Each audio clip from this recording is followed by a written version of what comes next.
Good morning, and thank you so very much for keeping it with us here on UBC TV. I'm Robert Chirabo. Welcome to Good Morning Uganda Extra, an extension of Good Morning Uganda. But before that, just remind you, we are here from the hour of 6:30. That is when we start our live broadcast with our early show, which is Good Morning Uganda. Now, this is just an extension. Today, I'm going to be discussing something very interesting. That is the area and the arena of wildlife protection. Now, we need to coexist with animals in the wild because there's so much that we depend on them. However, over a time, some animals are getting extinct. What do we mean? That man has eaten them, man has endangered them, and these particular animals are at risk of never being there again on planet Earth. That will mean that those that will come after us, maybe we'll just hear of them, like we talk about the dinosaur. We read about the dinosaurs. They were once there, and a number of animals that have gotten extinct. Now, this morning, we want to look at a mammal, though some people may not easily identify it as a mammal. That is the pangolin. The pangolin, every third Saturday of February, globally it is International Pangolin Day. And now this is the Saturday that we just concluded. But what is happening is this animal is at risk because it is the leading animal to be trafficked, to be endangered, and we fear that soon there will be no more pangolins on planet Earth. Now, there are about 8 species of pangolins globally. Africa is home to 4, and very unique, Uganda is home to 3 species of these pangolins.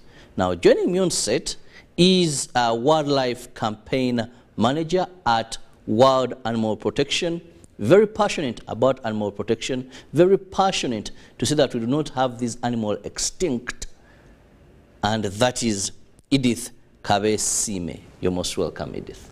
Thank you. I'm happy having you here. The last time I heard you were discussing about African grey parrots. We're talking about African grey parrots, we've talked about lions, we've talked about all types of animals. Yeah, it was very interesting then when I learned that if I'm to have a parrot at my place, I need to have a license. Yeah, exactly. It's not just a boy coming around and I can cage it, but today it is about the pangolin. Many people know it here in Uganda. It is called Orugave. Correct. And the likes of Muchibi, Semakula are the names that are given to people in this particular clan. So we respect it, we honor it, but it's very unfortunate that we are soon to see it extinct.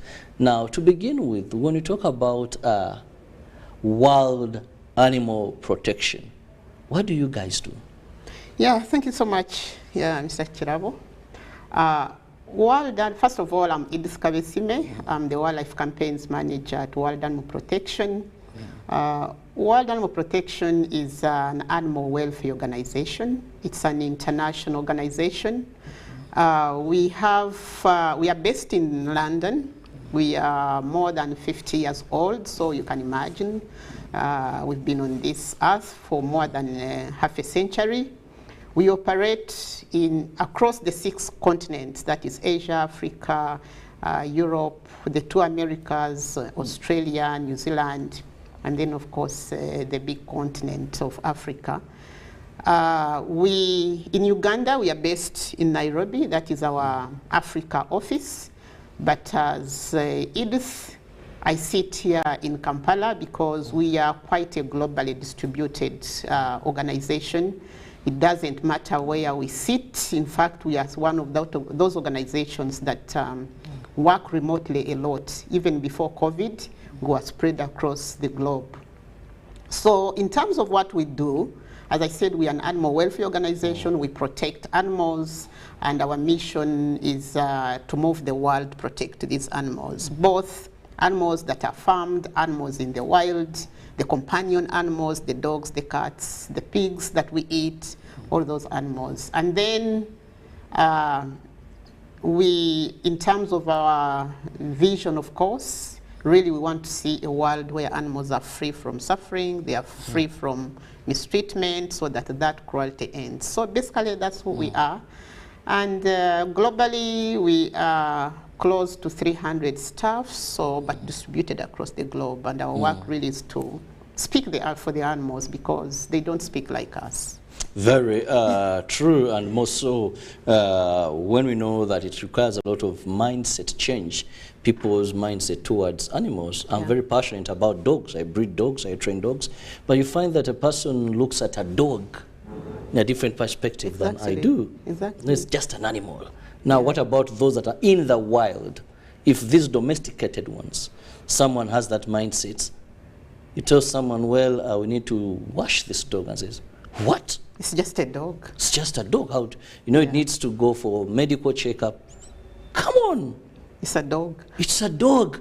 You know, we need to ensure it stays well. We feed it properly. Something, mbwana, you a dog. Yes, so now I look at the journey, how hard it is for you people, more so to convince people with animals in the wild. Yeah. Now, today we are focusing on the pangolin. First, let's understand it is the most trafficked and most at risk, if you are to say. But when we talk about the pangolin, for Uganda's case that is home to 3 species out of the 4 that are in Africa, where are we standing with this animal? How endangered is it in Uganda? Yeah, indeed, it is true that the pangolin, which we call olugave in Uganda, and then of course in my language we call it engamba, because it's an animal that is covered with scales. In Uganda, I must say, because it's a very elusive animal, even nobody knows how many, for instance, there were many years ago, and how many we have. But when you speak to people down there in the rural communities, they will tell you, we used to frequently see them, but we no longer see them as frequently as it used to be. And this story cuts across Africa. That is frequently what is said. We used to see them, but we no longer see them. And really, the problem, first of all, the biggest problem facing these animals, the pangolin, is because they are extracted from the wild and they are traded. And of course, all this trade is illegal, just because at international level, no country is allowed or is expected to export, to deal in pangolins across borders. Although domestic trade can happen, but international trade was banned in 2016, 2017, when the International Convention in Trade in Endangered Species, that is CITES, agreed, all the 88 countries across the globe agreed that let's put a halt on trade in these species. So in Uganda, in terms of the status, as I said, we don't know how many we have, but it's just common knowledge that we are losing these species because they are being overexploited, they are harvested from the wild.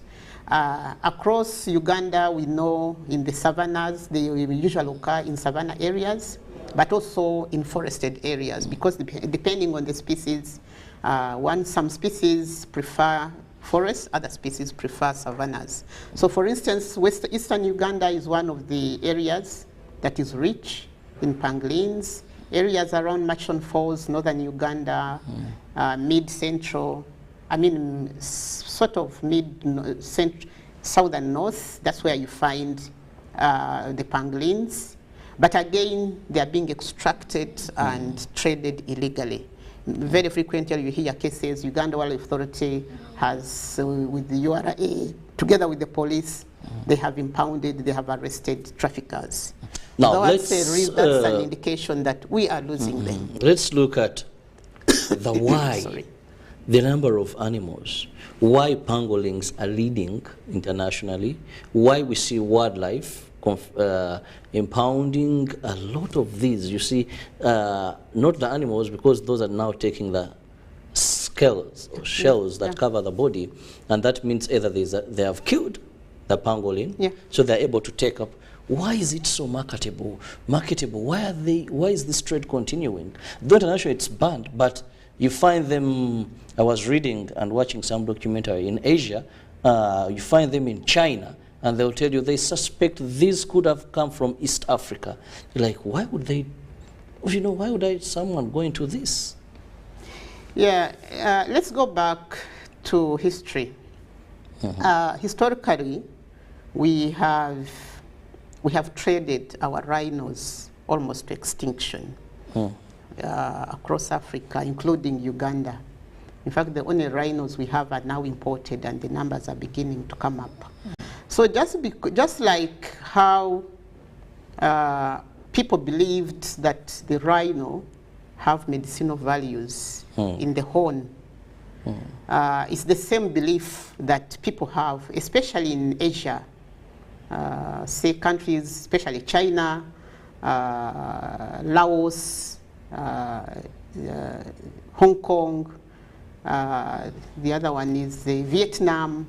So there are those deeply entrenched beliefs that these animals have medicinal values, especially in the scales. Because those scales, if you look at them, the composition, of course, is the same as in the rhino horn.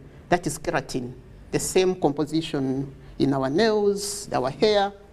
So Chinese especially believe that the scales have medicinal values.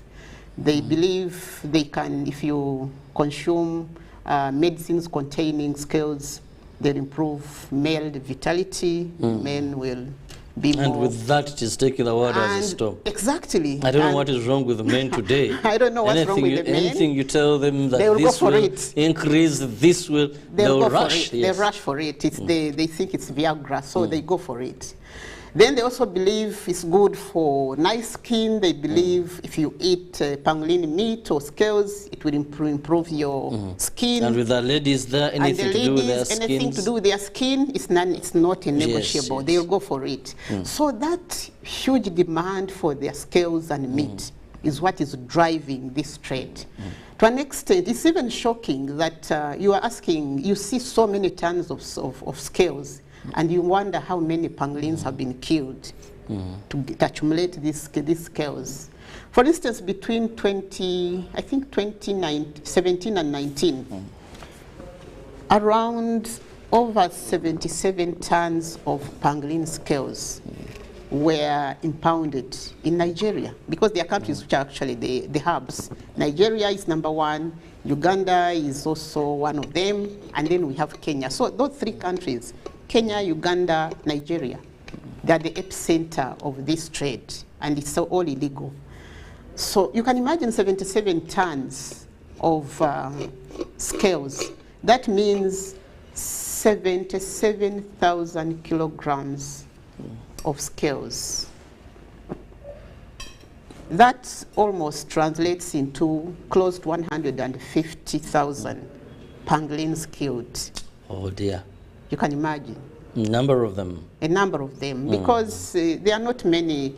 Each pangolin does really not produce a lot of skin, a lot of scales. So you need to kill a lot to be able to accumulate that kind. And what traders do, or traffickers do, I think they have collection centers in different locations in Africa. So I think they first accumulate, and then once they have a big consignment, then they transport. So that is the driving factor. But of course, also there are other factors. Habitat conversion. For instance, we know in Uganda we have destroyed our forests. We are converting our grasslands and savannas into something else. So habitat destruction is also another cause. But of course, the biggest is trade, international trade. And this is driven by demand for traditional medicine, especially in China and other Asian countries. Now, that said, it brings me to wonder, why should we actually protect these pangolins away from being extinct? You know, do we have any other values? Because if something is marketable, there is money for these pangolin scales.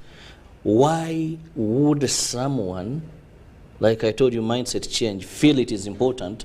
Orugave, our viewers, many in Central here, who know Orugave, if someone came across Orugave and knows there is money, this is the animal we are discussing, why wouldn't that person say, well, I'm going to get money? Why would they say, I either call, that is the World Animal Protection, I call Wildlife Authority to ensure we protect this? You see, first of all, from an animal welfare perspective, because I mean, I come from an animal welfare organization, so I want to begin from an animal welfare perspective. From an animal welfare perspective, just as we are starting, you said people do not value animals because they think they are just animals. But animals, whether they are valuable to us as humans or not, animals have a right to life, just like us. And we say animals are sentient beings. That means animals feel, animals they have emotions, animals get stressed. Just like us, animals have they have their own social networks, animals communicate. So when we extract them from their habitats, when we take the adults from their babies, when we break down that social arrangement in their habitats, then of course we impact on their welfare as beings. So they suffer. But even the actual act of extracting them from their habitats, digging them out of their burrows, being hit to death, and sometimes even boiled alive so that their scales can be taken off and we get money out of them. The whole process is really horrific. You can imagine if you're a human being with life and you're boiled, put in a saucepan, you're boiled alive. So these animals, just like us, they feel, they have feelings. And that's the reason we must treat them with compassion. We must respect them. And we must respect the fact that even if we don't believe, we are not Christians, even if we don't believe in the story of creation, but we believe that these animals are there, and we have a responsibility as human beings to take care of them. And actually, societies worldwide, and research has also shown that, in fact, countries that do mistreat their animals will most likely mistreat their people. Governments with poor animal welfare laws that do not care about their animals, you'll actually also find that they have really bad human rights record. So when we treat well our animals, then we are most likely will treat well people. So that is one thing. But going back to why should we protect these animals? First of all, each and every creature on this earth has a function in the ecosystem. For instance, the olugave, or the pangolin, or ngamba in my language, is, I would say, it's a natural pesticide. It's a natural, it's a natural pesticide. It's a natural pest controller because a pangolin exclusively feeds on insects, that is mainly the termites and ants, using its very long tongue. It goes into the holes, picks the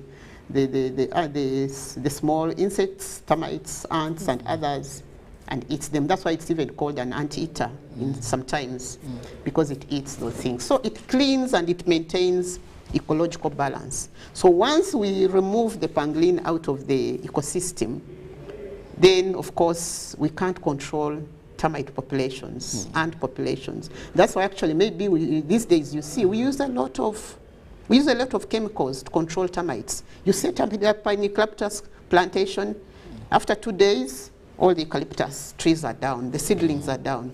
Yes, the pangolin would be doing a very great job. Yes, the pangolin would be doing a very fantastic job. We go and we dig up the termite mounds, the old ones, because that is where sometimes even these pangolins are residing. So we destroy them, and in the end we end up offsetting the whole ecological balance.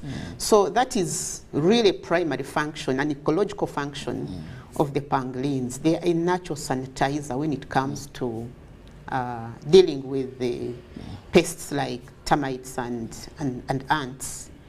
Then from a cultural perspective, because I've talked about the welfare perspective, the right to life, now the ecological function, but also from a cultural perspective. We have just said there are people who belong to the Olugave clan.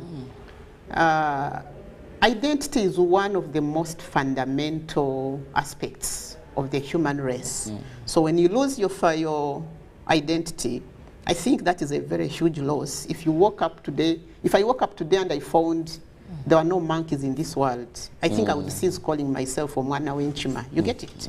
So the same thing, it's that culture attachment, it's identity, and once you lose that, you've basically, it's a big loss from us, from a personal perspective and from a cultural perspective. So those are the things we'd lose as a community. Definitely, there's so much we stand to lose with that explanation, Ugandans, that calls for why we should protect. Now, we can do advocacy, we can speak to the people, but do we have sufficient laws and enabling environment for us to protect these pangolins?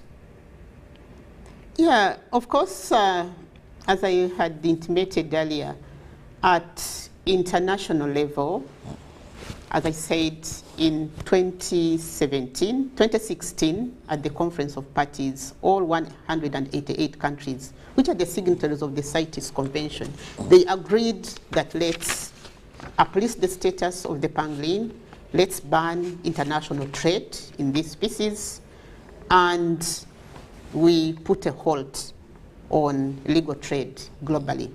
And of course, that is legally binding. But of course, at national level, countries like Uganda have really recently come up with very, very stringent laws, especially regarding protected species. For instance, in Uganda, if you're caught with a pangolin, you can easily be imprisoned for life. For life? For life, yes, that's the sentence, the maximum sentence. You can be imprisoned for life, or you'll pay billions of money. So how many Ugandans have billions of money to pay for just a pangolin? And do you know what a local person benefits from poaching a pangolin? Because the biggest value, the biggest beneficiary is at the other end. In China, in Vietnam, in Laos, in Philippines, in Indonesia, in Malaysia, and other European countries that end up importing these species. But a local person, a poor person in Amuru, who has really taken the risk to poach a pangolin, will maybe earn $22 from a kilogram of scales. But the same kilogram of scales back in China, in Vietnam, is almost like $350. That is more than 1 million Uganda shillings. So here, you earn 80,000 to poach a pangolin, you are arrested, you are imprisoned for life, you leave your children, you leave your wife, but the beneficiaries across there, they are earning over 1 million shillings from and just they're getting extinct from your motherland. And they are getting extinct from here. Yet there, they could be protected in case they have them. Actually, they have almost finished their pangolins. And that is why now the demand has shifted to Africa. In the last maybe 15 years, the demand has shifted to Africa because India, China, which other one? Philippines? Yes, they have almost finished their pangolins. But also you are asking about what are some of the really steps that are being taken both local and globally. If we go back to that question, China in 2020, after of course a lot of our campaigning, together with other animal welfare organizations, China decided to remove pangolin scales from the list of medicines that can be prescribed in that country. They have what they call the pharmacopoeia. The pharmacopoeia is sort of an encyclopedia or a book that contains all animals that can be used in the treatment of different conditions, all plants that can be used in treatment of conditions. So basically, it's a book that contains anything that a medical practitioner can prescribe. So in 2020, China decided to remove the pangolin from its books of medicine, meaning it's now illegal to prescribe any medicine that contains pangolin scales or pangolin meat or pangolin anything in China. So that was a very huge step. And of course in India, similar steps are being taken. But of course, China still allows the eating of pangolin meat. which people regard as a delicacy. And that is extremely still concerning, and it's something that we've been pushing for even with the advent of COVID-19, whereby initially, even up to now, people believed that the pangolin could have played a role in the transmission of COVID-19, that it could have acted as a host. We've been trying to really push the Chinese government also to remove pangolin meat, to disallow meat from pangolin as food, and make sure that it's not sold in the food markets. On the side of medicine, as World Animal Protection, we've been again working with the host of traditional practitioners in China, because we can't work on the supply side. We also need to work on the demand side so that we reduce demand for these animals. So on the demand side, we've been working with the Chinese traditional medicine practitioners, the doctors, and professors from different universities, researchers, and we have created a website which shows which conditions are treated using pangolin scales or meat or anything, and then what are alternatives can be used to treat the same conditions. And we are looking at plant alternatives. So we have a list of plants that people can look at and say, okay, if I've been using the pangolin scales to treat, say, toothache, there's a plant that can do the same. So we have listed all those plants so that practitioners can go into that website and look at what species can they use as substitutes, so that we reduce demand for these animals. Well, soon I'll be letting you go, but we know that 3rd March is World Life Day. Yes. Now, this comes at a time when almost we as a country, like you rightly said, we are fighting to ensure we do not have lack of pangolins, that those that will come after us will just rid of them, like earlier I mentioned the dinosaur. But in relation to the World Life Day and of course the protection of pangolins, can I have that in your last remarks? Yeah, indeed, every year we mark the World Wildlife Day, which is happens on 3rd of March every year. It's a day set aside by the UN, where the international community is expected to come together to celebrate wildlife. So this year, the celebrations will be in eastern Uganda, and of course, Uganda Wildlife Authority, with the Ministry of Wildlife and Tourism and Antiquities, at the forefront of organizing this event. And been made to understand even His Excellency, the President of the Republic of Uganda, is going to be the chief guest. He's expected to be there. So for me, really, that is a huge step in the right direction, that as a country, we take this day very, very seriously. And we have really, for the many last years, we have really taken this day very, very seriously. But and of course, it is celebrated in different parts of the country, so that we really continue to raise this awareness that we need to protect our wildlife, whether it's conservation, whether it's animal welfare. At the end of the day, the goal is the same. We want to protect our wildlife, not only for ourselves, but for its own right, because these animals, they have a right to live just like us. So I implore all of us, join the rest of the world, join the rest of the countrymen on the 3rd of March to celebrate this day, so that we really come together as a nation to protect our wildlife. Well, I want to thank you so much, Edith, for your time and of course that word of knowledge. Well, we've been looking at protecting the pangolins, or rugave, because it is one of the most trafficked or endangered species, and globally there are 8 species. Africa, there are 4. Uganda, being lucky, are home to 3. So we need to protect them so that even those that come after us will find these pangolins for study purposes. And of course, there's so many benefits, as you talked about, that we get from these pangolins. I'll go for a short break, and when I return, well, I'll have something for you still. Good morning for now.